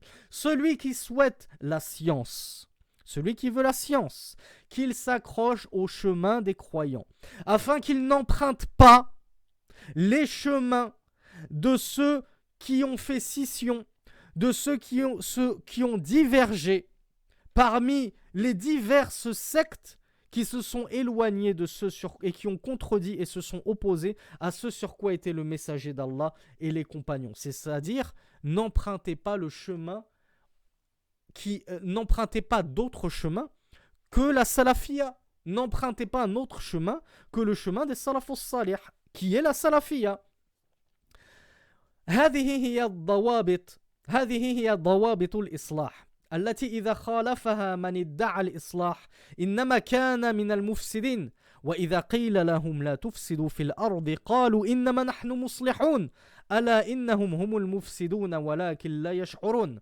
Cheikh Mohamed Bazmoul nous dit, ceux-ci sont donc les critères, les points de la réforme. Celui qui va diverger de ces critères-là, de ces points de réforme-là, tout en prétendant appeler à la réforme, ne fera en réalité pas partie des réformateurs, mais il fera partie des mufsidoun. Il fera partie des corrupteurs. Et il nous cite le verset d'Allah. Et lorsqu'on leur dit « La tufsidu fil ard » ne provoquez pas la corruption sur terre. Ils disent « Nous ne sommes que des réformateurs. Innama nahnu muslihoun. Nous ne sommes que des réformateurs. » N'est-il pas que ce sont des corrupteurs, mais ils ne s'en rendent même pas compte. Sourate Baqara, la vache, verset numéro 12. Et enfin, on termine avec Ad-Dabitul Khamis, le dernier critère, le dernier point de réforme. An yatahalla fi da'watihi bi sifatin bayyanatha al-ayat al-Qur'aniyya wal ahadith an-nabawiyya wal athar as-salafiyya min dhalika. Donc le cinquième critère qu'il convient d'adopter dans la réforme pour celui qui appelle à la réforme, c'est qu'il se pare, c'est-à-dire qu'il s'orne dans sa da'wa de certaines qualités, de certaines caractéristiques, que les versets coraniques ont décrit et explicités, de même que les propos prophétiques, ainsi que les propos des salafus salih. Parmi ces caractéristiques qu'il convient que, en premier lieu, le prédicateur, l'étudiant en sciences adopte, s'orne et se pare, mais comme je vous l'ai dit, à moindre échelle, ça vous est tout autant destiné lorsque vous essayez de réformer vos familles, vos parents, vos enfants, vos épouses ou vos époux. Il nous dit قول الله سبحانه وتعالى قل هذه سبيلي أدعو إلى الله على بصيرة أنا ومن اتبعني وسبحان الله وما أنا من المشركين. Dit, ceci est mon chemin, j'appelle à Allah avec clairvoyance. Ala basiratin, ça veut dire avec clairvoyance et avec preuve. J'appelle pas à Allah avec ignorance sans preuve. Non, j'appelle à Allah avec clairvoyance. Qu'est-ce que ça veut dire? Ça veut dire qu'avant d'appeler Allah, j'ai étudié al-ilm qabla al-qawli wal-amal. La science précède la parole et l'acte. Avant de parler de réforme, avant d'agir en essayant de réformer quelqu'un, je dois avoir appris. Je dois connaître ma religion avant d'appeler à cette religion. Donc j'invite à Allah avec clairvoyance, moi et tous ceux qui me suivent. Et quiconque me suive, nous dit le messager d'Allah sallallahu alayhi wa sallam. Ou c'est Allah qui dit au messager d'Allah, dit ceci, j'invite, ceci est mon chemin, j'appelle à Allah avec clairvoyance, moi, ainsi que tous ceux qui me suivent. Donc si tu prétends suivre le messager d'Allah, tu dois appeler à Allah avec clairvoyance. Non pas avec ignorance comme le font tristement un tant de prédicateurs, tant de youtubeurs, tant de snapchatteurs, tiktokers, etc., etc. Subhanallah, purifié soit Allah de toute imperfection. Wama ana minal mushrikin, et je ne fais certes pas partie des associateurs. Wa qawluhu tabaraka wa ta'ala ud'u ila sabili rabbika bil hikmati wal maw'izati al hasana wajadilhum billati hiya ahsan inna rabbaka huwa a'lamu biman dalla an sabilihi wa huwa a'lamu bil muhtadin. Allah Azza wa Jal dit dans la sourate An-Nahl, les abeilles 125, verset 125, invite au chemin de ton Seigneur, c'est-à-dire appelle au chemin de ton Seigneur avec al-hikma, c'est-à-dire avec sagesse, wal maw'idatil hasana, et une belle exhortation. Tu dois appeler avec sagesse, le contraire de l'ignorance et de la bêtise, et avec une belle exhortation. Non pas avec rudesse, rigueur, une mauvaise exhortation. Wajadilhum billati hiya ahsan, et débat avec eux, entretiens-toi avec eux de la meilleure des manières. Non pas de la pire des manières, avec rudesse, avec rigueur, avec grossièreté, vulgarité, comme le fait un certain prédicateur tristement bien connu sur YouTube. Inna rabbaka huwa a'lamu biman dalla an sabilihi. Certes, ton Seigneur est parfaitement connaisseur de ceux qui se sont égarés de son chemin. Et il est très parfaitement connaisseur des bien guidés, de ceux qui sont bien guidés. وقال تبارك وتعالى يا بني أقم الصلاة وأمر بالمعروف وانهى عن المنكر واصبر على ما أصابك إن ذلك من عزم الأمور. Dans la sourate Luqman, verset numéro 17, Allah Azza wa Jal nous dit, et il cite les propos de Luqman à son fils: ô mon enfant, accomplis la prière, ordonne le convenable et réprouve et condamne le blâmable, et patiente sur ce qui te touche. Ceci fait partie de la fermeté des œuvres. وعن عائشة رضي الله عنها أن رسول الله صلى الله عليه وعلى آله وسلم قال: يا عائشة إن الله رفيق يحب الرفق ويعطي على الرفق ما لا يعطي على العنف وما لا يعطي على ما سواه. والحديث متفق عليه. Dans un hadith unanimement authentique, Aïcha radiallahu anha, la noble épouse du messager d'Allah, nous rapporte que le prophète sallallahu alayhi wa sallam lui a dit: ô Aïcha, certes Allah est rafiq, c'est-à-dire il est doux, il aime la douceur, yuhibbu rifq, et il donne avec la douceur, c'est-à-dire il donne à celui qui fait preuve de douceur, qui agit avec douceur, qui parle avec douceur, ce qu'il ne donne pas à la rigueur et à la dureté. Donc il donne à celui qui prêche et appelle à Allah avec douceur, avec tendresse ce qu'il ne donne pas comme fruit à celui qui appelle avec dureté, avec sévérité, avec rigueur, ou celui qui appelle avec autre que la douceur. Et le hadith est unanimement authentique. وعن سعيد بن أبي بردة عن أبيه عن جده أن النبي صلى الله عليه وعلى آله وسلم بعث معاذا وأبا موسى إلى اليمن قال يسرا ولا تعسرا وبشرا ولا تنفرا وتطاوعا ولا تختلفا والحديث متفق عليه. Et enfin, dans un dernier hadith, le messager d'Allah sallallahu alayhi wa sallam avait envoyé Mu'adh ibn Jabal radiallahu anhu et Abu Musa al-Ash'ari radiallahu anhu au Yémen pour prêcher les gens du Yémen comme on l'a vu dans un cours précédent. Et il leur a dit, en guise il leur a donné un conseil pour faire da'wah. Il leur a dit facilitez et ne compliquez pas, ou simplifiez et ne soyez pas durs. Faites la bonne annonce, bashira, c'est-à-dire donnez de bonnes nouvelles, faites la bonne annonce, réconfortez les gens, donnez-leur espoir. Wala tunafira, et ne les faites pas fuir. Ne faites pas que des mauvaises annonces. Ne tenez pas des propos qui font peur aux gens et qui vont les faire fuir de l'islam. Mais plutôt faites-leur de bonnes nouvelles, de bonnes annonces afin qu'ils se rapprochent de l'islam, qu'ils aient envie de se convertir à l'islam. Et concertez-vous, tatawa'a, dans le sens concertez-vous mutuellement, wala takhtalifa, et ne divergez pas tous les deux. Soyez en osmose lorsque vous appelez les gens à Allah. On le voit ici, très rapidement, regardez à quel point on est loin de la da'wa, de la pseudo-da'wa d'établir. L'établir, ils y vont à 40, 50, 100 d'établir de France qui n'ont même pas la langue arabe à la base. Et ils partent en masse au Pakistan, bizarmihim, pour faire quoi? Pour appeler à Allah au Pakistan. Les Pakistanais sont plus savants que vous. Au Pakistan, il y a des ulama, il y a des savants de la sunna, il y a des muhaddithin, il y a des savants du hadith. Vous allez appeler les Pakistanais à Allah alors qu'ils sont bien plus savants que vous de la religion? Vous qui êtes ignorants, qui n'avez même pas la langue arabe? Alors que le messager d'Allah nous... Et on l'a vu, la voix des salafus salih, c'est al-ilmu qabla al-qawli wal-amal. D'accord, on va pas parler du Pakistan. Établir, ils font da'wa au pied des immeubles, dans les quartiers, sur les parkings, etc. Vous faites da'wa avec quoi? Avec quelle science? Vous n'étudiez jamais. Dans ma mosquée, enfin dans mon ancienne mosquée, lorsque j'étais à Clichy-sous-Bois, à plusieurs reprises, j'ai vu, après que j'ai terminé Salat al-Maghrib, quand je venais d'arriver dans cette mosquée, que je m'étais pas encore trop, j'étais pas connu, je ne m'étais pas affirmé, je ne savais même pas si j'allais durer dans cette mosquée. Cette mosquée était gangrénée par l'établir. Eh bien, il faisait parfois, je ne sais plus quel jour, après le Maghrib, un petit bayan, comme ils l'appellent.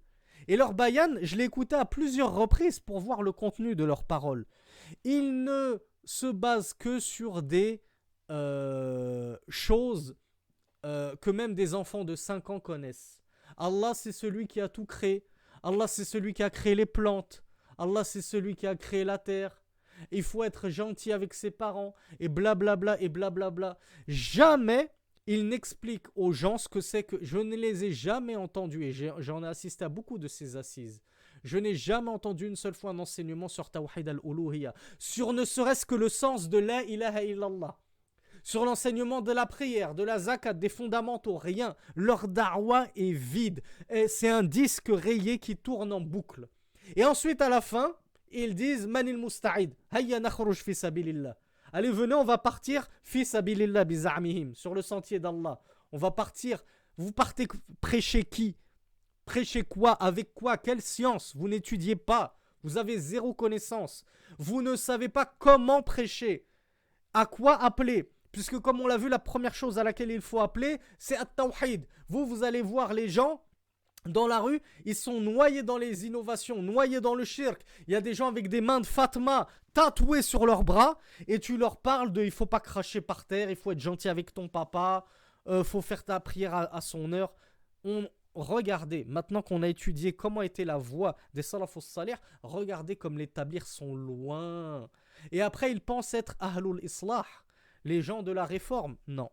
Et c'est pour ça que les tablighs n'arriveront jamais à réformer la Ummah de Mohammed sallallahu alayhi wa sallam. Certes, ils arrivent à réformer quelques personnes. On n'est pas en train de dire que leur da'wah n'a jamais porté leurs fruits. On connaît plein de personnes qui sont salafis et qui ont dit c'est par le biais des tablighs que je me suis mis dans le din. Et ensuite, après m'être mis dans le din par leur biais, j'ai connu la salafia et c'est grâce à Allah puis à l'enseignement des salafis et des shuyukh salafis que j'ai compris ce que c'était vraiment que le tawhid et l'islam, etc., etc. Donc les tablighs peuvent être une cause qui a amené les gens à la salafia. Mais est-ce qu'ils parviendront avec leur chemin, avec leur programme, avec leur façon de faire à réformer toute la Ummah? Ben non. Parce que les tablighs, ça fait déjà quoi, une centaine d'années qu'ils existent. Si leur minhaj était bon, ils auraient réformé toute la Ummah. Et toute la Ummah serait bien guidée.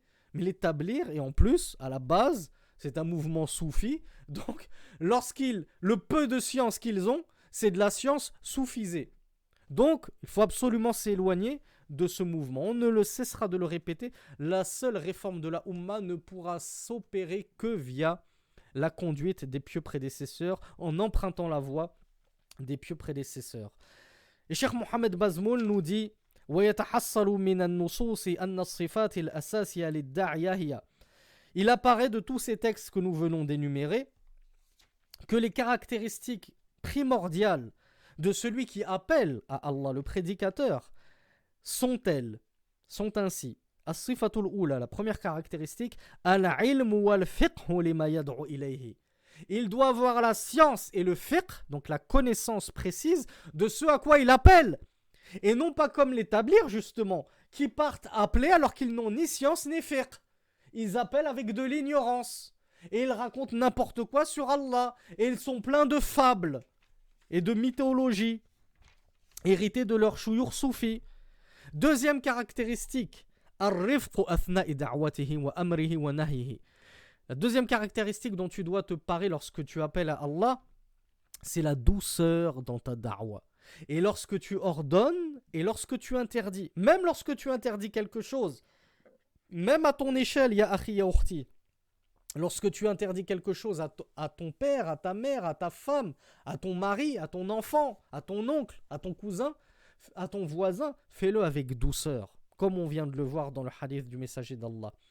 Et Wallahu yaqulu an rasulihi fabima rahmatin min Allah linta lahum walau kunta faddan ghalidha alqalbi lanfaddu min hawlik fa'fu anhum wastaghfir lahum washawirhum fil amr fa idha azamta fatawakkal ala Allah inna Allah yuhibbul mutawakkilin. Cheikh Mohamed Bazmoul nous dit, Allah a dit à son messager sallallahu alayhi wa sallam, c'est par une miséricorde de la part d'Allah que tu as été tendre envers eux.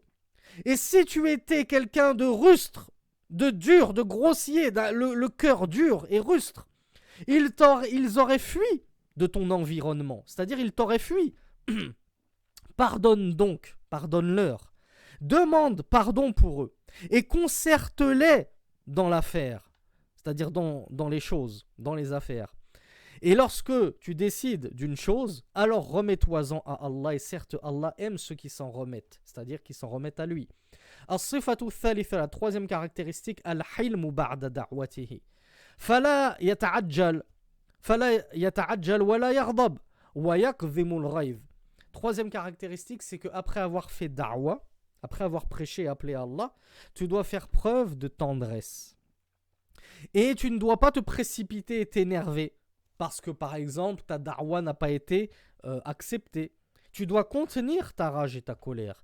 As-sifatu rabi'a, quatrième caractéristique, as-sabru ba'da ad-da'wa. فإن الدعاة يتعرضون للأذى بسبب الدعوة فعليهم بالصبر. La quatrième caractéristique, c'est la patience, l'endurance après avoir fait da'wa. Car les du'at, les prédicateurs, vont s'exposer à des maux pluriels de mal à cause de leur da'wa. Ils doivent donc patienter sur l'adversité qu'ils vont rencontrer après avoir fait da'wa. قال ابن تيمية رحمة الله عليه الأمر بالسنة والنهي عن البدعة هو أمر بمعروف ونهي عن منكر وهو من أفضل الأعمال الصالحة فيجب أن يبتغي به وجه الله وأن يكون مطابقا للأمر. Alors je lis les propos de Cheikh al-Islam petit à petit. Cheikh al-Islam ibn Taymiyyah nous dit l'ordre al-amru bis sunnah, ordonner la sunna, appeler à la sunna, wa nahyu anil bid'a et condamner l'innovation. Cela n'est autre que al-amru bil ma'ruf wa nahyu anil munkar. Ce n'est autre qu'appeler au convenable et réprouver le blâmable. Et ceci fait partie des meilleures œuvres, des œuvres les plus pieuses, qu'on appelle les œuvres pies, les bonnes œuvres. Il convient, lorsqu'il va appeler donc à Allah, qu'il va appeler au ma'rouf, qu'il va condamner le blâmable, etc., qu'il cherche par cela la face d'Allah. Qu'est-ce qu'on en comprend? On en comprend que lorsque tu fais da'wa, c'est pas pour montrer tes muscles, c'est pas pour être le plus populaire sur TikTok, sur YouTube, sur Instagram, sur Twitter, pour qu'on parle de toi, pour que les femmes viennent te demander en mariage parce que tu es devenu une star, etc. Non. Quand tu fais da'wa, c'est parce que tu recherches la face d'Allah. Si tu ne recherches pas la face d'Allah lorsque tu fais da'wa, sache que ta da'wa est caduque et vaine. Et tu ne récolteras aucun fruit de ta da'wa. Cheikh al-Islam nous dit, il convient qu'il soit mutabiqan lil-amr, qu'il applique ce qu'il ordonne. Et pour ça, je vous renvoie à un cours de notre playlist sur les bons comportements, où on avait expliqué que, en réalité, il n'est pas obligatoire que tu fasses toi-même tout ce que tu ordonnes. Parce que sinon, comme l'avaient dit les salafus salih, il n'y aurait plus personne pour ordonner quoi que ce soit sur terre. Puisqu'on a tous des péchés. Donc si pour condamner un péché, il fallait soi-même ne faire aucun péché, alors il n'y aurait que les anges qui feraient da'wa. Cheikh al-Islam nous dit wa fil hadith man amara bil ma'ruf wa naha 'anil munkar fayanbaghi an yakun 'aliman bima ya'muru bihi 'aliman bima yanha 'anhu. Et dans le hadith que l'on vient de lire, on trouve que celui qui ordonne le convenable et réprouve le blâmable doit, et il nous énonce plusieurs choses qu'il convient d'adopter lorsque l'on fait ça. Il nous dit il doit être savant de ce qu'il ordonne, savant de ce qu'il interdit. Donc comme on l'a dit, faut pas faire comme l'établir. Tu pars, tu viens de rentrer dans le mouvement d'établir, ils te disent allez viens, sors avec nous, fi sabilillah, on va faire da'wa. Tu viens juste de rentrer dans le tablirisme. Parfois, certains sont convertis. Ils sont rentrés dans l'islam et ils ont découvert, la première chose qu'ils ont découvert, c'est le mouvement d'établir.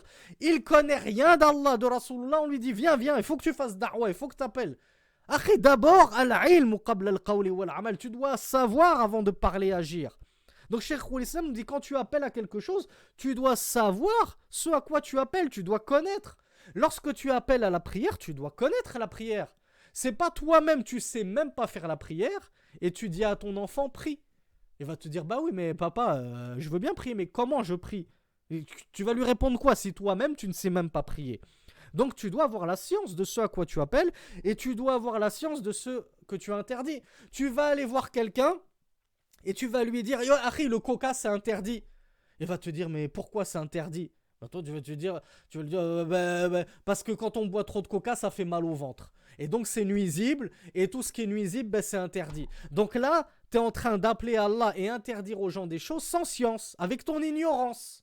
Donc lorsque tu interdis quelque chose, tu dois le faire avec science. Tu dois savoir pourquoi c'est interdit. Tu ne dois pas inventer des choses. Il doit être, nous dit Cheikh al-Islam, rafiqan fima ya'muru bihi, rafiqan fima yanha anhu. Il doit être doux lorsqu'il ordonne quelque chose, et il doit être doux même lorsqu'il interdit quelque chose. Tu n'interdis pas quelque chose avec rudesse, avec rigueur, avec sévérité, avec grossièreté, et pire encore avec vulgarité. Tu peux être sûr que si tu t'adresses comme ça à quelqu'un, il va te fuir, et il va refuser le bon conseil, quand bien même tu lui dirais une vérité.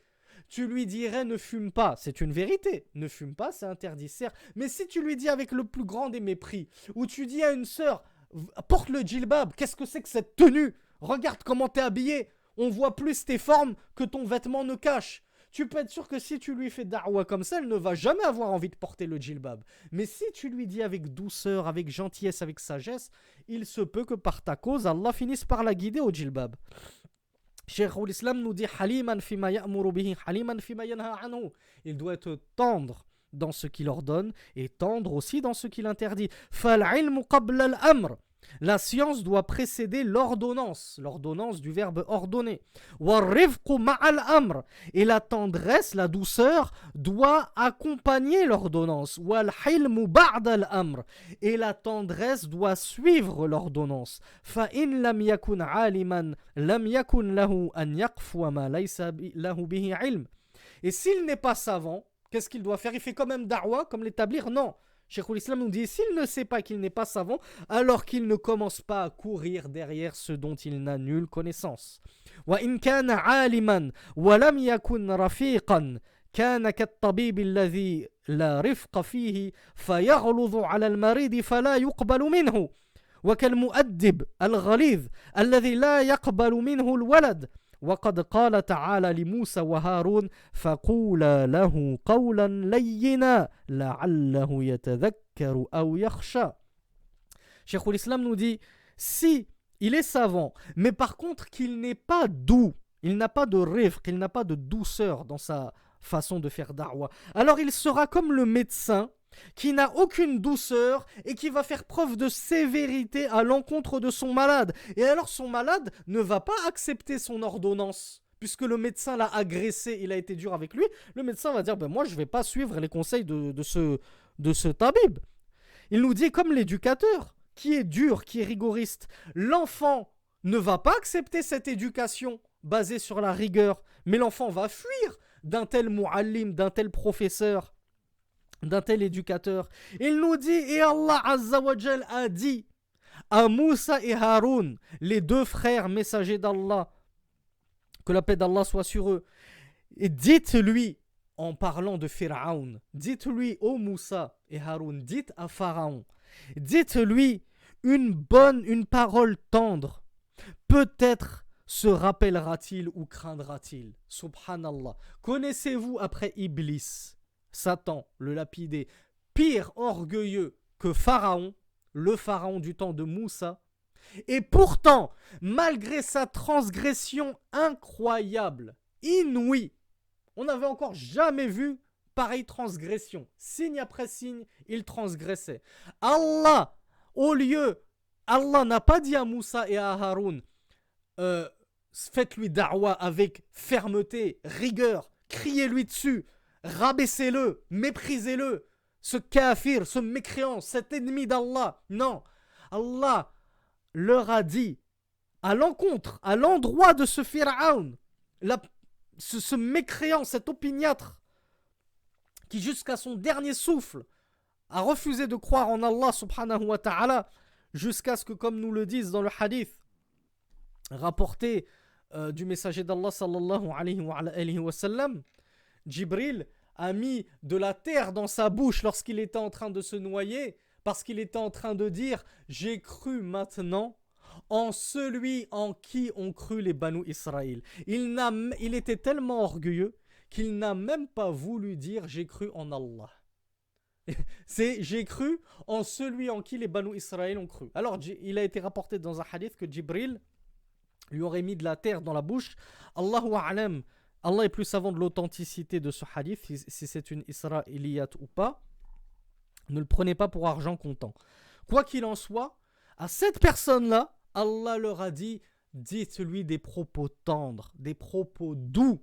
À Pharaon, toi tu vas t'adresser à ton frère fillah, à ta sœur fillah, à ton père, à ta mère, à ton épouse, à ton enfant, et tu vas lui parler avec rigueur, fermeté, avec sévérité, subhanallah.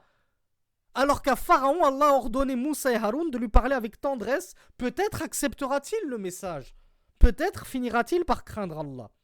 ثم إذا أمر ونهى فلا بد أن يؤذى في العادة فعليه أن يصبر ويحلم كما قال الله سبحانه وتعالى وأمر بالمعروف وانهى عن المنكر واصبر على ما أصابك إن ذلك من عزم الأمور. Cheikh al-Islam nous dit ensuite, lorsqu'il va ordonner le bien, interdire le mal, alors il est indubitable et inévitable qu'il en subisse du mal, du tort généralement. C'est-à-dire dans sa da'wa, il va subir du tort, du mal de la part des adversaires qui vont refuser sa da'wa, qui ne vont pas accepter sa prêche, qui ne vont pas accepter ses ordonnances et ses interdits. Cheikh al-Islam nous dit alors il convient qu'il patiente et qu'il qu'il fasse preuve de tendresse. Comme nous le dit Allah dans le verset que nous venons de lire dans Sourate Luqman, ordonne le bien, le convenable, réprouve le blâmable et patiente sur ce qui te touche. C'est-à-dire patiente sur ce qui va te toucher d'adversité et d'animosité lors de ton appel à Allah. Lorsque tu vas ordonner le bien, que tu vas réprouver le mal, tu vas en subir du tort. Patiente sur ce tort. Ceci fait partie de la constance, de la fermeté dans les œuvres. Et Cheikh l'Islam conclut en nous disant وَقَدْ أَمَرَ اللَّهُ نَبِيَّهُ بِالصَّبْرِ عَلَى أَذَى الْمُشْرِكِينَ فِي غَيْرِ مَوْضِعٍ وَهُوَ إِمَامُ الْآمِرِينَ بِالْمَعْرُوفِ النَّاهِينَ عَنِ الْمُنكَرِ. Et Allah a certes ordonné à son prophète l'endurance et la patience face au mal des polythéistes à maints endroits et à maints moments, alors que le messager d'Allah était l'imam, le chef de ceux qui ordonnent le bien et réprouvaient le mal. Donc Allah lui a enjoint à plusieurs reprises à patienter contre le mal des polythéistes. وقال رحمة الله عليه يعني ابن تيمية والرفق سبيل الأمر بالمعروف والنهي عن المنكر ولهذا قيل ليكن أمرك بالمعروف بالمعروف ونهيك عن المنكر غير منكر. Et enfin, l'imam Ibn Taymiyyah nous dit la douceur est le chemin et la voie de l'ordonnance du bien et de la réprobation du blâmable. Et c'est pour ça qu'il a été dit que tes ordonnances, c'est-à-dire que tes ordres du convenable, lorsque tu ordonnes le convenable, soient faits eux-mêmes. Ces ordonnances-là, ces ordres que tu donnes, reposent eux-mêmes sur le convenable, soient faits eux-mêmes de façon convenable. Donc lorsque tu ordonnes le convenable, fais-le toi-même de façon convenable. Et que ta réprobation du blâmable ne soit pas blâmable. Lorsque tu condamnes un mal, lorsque tu condamnes une innovation, que tu condamnes le blâmable, ne le fais pas d'une façon condamnable, réprouvable et blâmable, mais fais-le de la meilleure des façons. Fin des propos de Cheikh l'Islam Ibn Taymiyyah et fin des propos de Cheikh Mohammed Bazmoul, hafizahullah. Et je conclus donc cette série de cours et cette playlist qui, j'espère, sera bénéfique par la permission d'Allah, par ce à quoi a conclu le Cheikh Mohammed Bazmoul, à savoir les salutations ibrahimiques ou abrahamesques. اللهم صل على محمد وعلى آل محمد كما صليت على إبراهيم وعلى آل إبراهيم إنك حميد مجيد وبارك اللهم على محمد وعلى آل محمد كما باركت على إبراهيم وعلى آل إبراهيم إنك حميد مجيد سبحانك اللهم وبحمدك أشهد أن لا إله إلا أنت أستغفرك وأتوب إليك والحمد لله الذي بنعمته تتم الصالحات والسلام عليكم ورحمة الله وبركاته.